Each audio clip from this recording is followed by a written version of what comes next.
PTI मुल्की मैशियत के तबाह करण की भरपूर कोशिश करे रही है। कुछ ॾींहं पहिरीं पीटीआई जो वफ़ाक़ ते टियों हमलो नाकाम बणायो वियो। केपी हुकूमत हथियारनि सां वफ़ाक़ ते हमलो कयो। दिफ़ा वारे वज़ीर ख्वाजा आसिफ़ चयो आहे त पुछे पीटीआई जे एहतजाज दौरान एहलकार शहीद थिया आहिनि। मुज़ाहिरीन जे शहीद थियण जी शाहिदी नाहे मिली। वफ़ाक़ी वज़ीर अता तारड़ एहतजाज ते फायरिंग वारनि इल्ज़ामनि खे हिकु भेरो ॿीहर कूड़ो करार ॾींदे चयो आहे त पीटीआई जी सोशल मीडिया ते कूड़ी मुहिम हलाई रही आहे। पुराणियूं वीडियोज़ शेयर कयूं पियूं वञनि। मुज़ाहिरीन ते फायरिंग जूं साबितियूं आहिनि त साम्हूं आंदियूं वञनि।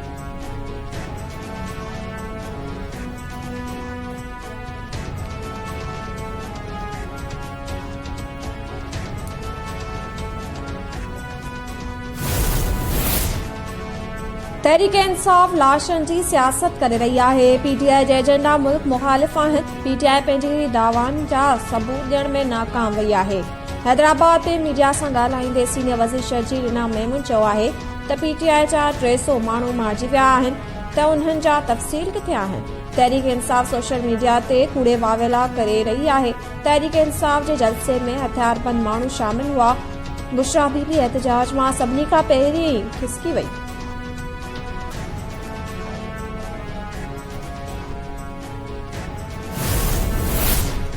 लाहौर की दहशतगर्दी ट्रोल अदालत 9 मई वारनि केसिस में पीटीआई बानी के जिम्मेवार करार ॾेई छॾियो। अदालत केसिस में पीटीआई बानी की ज़मानत रद्द करण वारो फ़ैसिलो लिखत में जारी करे छॾियो। तफ़सीली फ़ैसिले में चयो वियो आहे त ज़मान पार्क में तैयार कयल साज़िश जा बयान रिकॉर्ड ते मौजूद आहिनि। प्रोसिक्यूशन वटि बि ऑडियो ऐं ॿिया सबूत मौजूद आहिनि।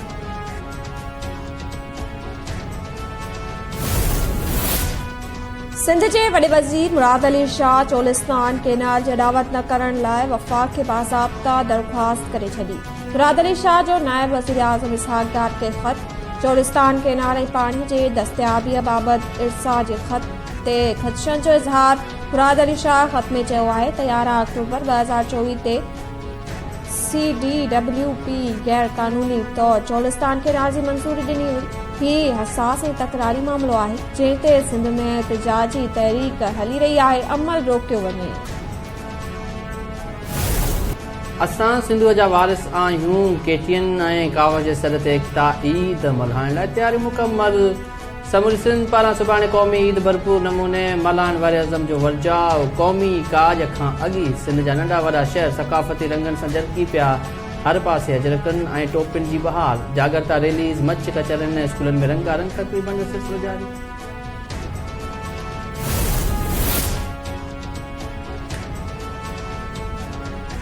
सिंध पुलिस बि एकता जे रंगनि में रंगजी वई। सखर में सिंध पुलिस जो एकता ॾींहुं खां हिकु ॾींहुं पहिरीं अजरक में शहर जो गश्त DIB इंचार्ज जी सरबराही में निकतल रैली शहर में गश्त कयो। सईद काज़ी चयो आहे त ॿधीअ जे ॾींहं ते सिंध वासनि सां गॾु आहियूं। अवाम जी हिफ़ाज़त असां ते फ़र्ज़ आहे।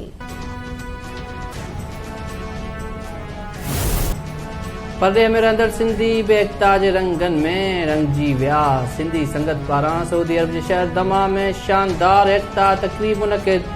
फनकारनि सुर विखेरे माण्हुनि खे झूमाए छॾियो।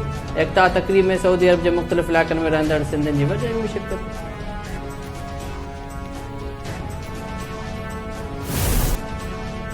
तुर्किया जे कौंसल जनरल डॉक्टर कमाल सांगो जो सिंध वासनि खे एकता ऐं सक़ाफ़ती ॾींहं जूं वाधायूं। डॉक्टर कमाल सांगो मलीर जे स्कूल में एकता तक़रीब में शिरकत कई।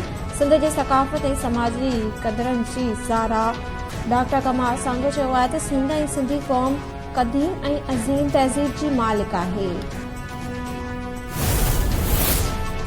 पाकिस्तान पीपल्स पार्टी जो 57 योम तासीस मुल्क के अक्सर इलाक़नि में तक़रीबन थियल। बिलावल भुट्टो ज़रदारी वीडियो लिंक ते जलसनि खे ख़िताब कंदो।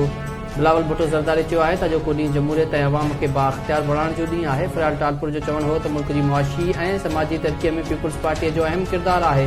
वॾे वज़ीर मुराद अली शाह चयो आहे त पीपल्स पार्टी अवाम जी तर्जुमान ऐं हक़ीक़ी आवाज़ आहे। शर्जील मेमन जो चवणु हो त पीपल्स पार्टी जमहूरियत लाइ क़ुर्बानीनि जी तारीख़ रखे थी।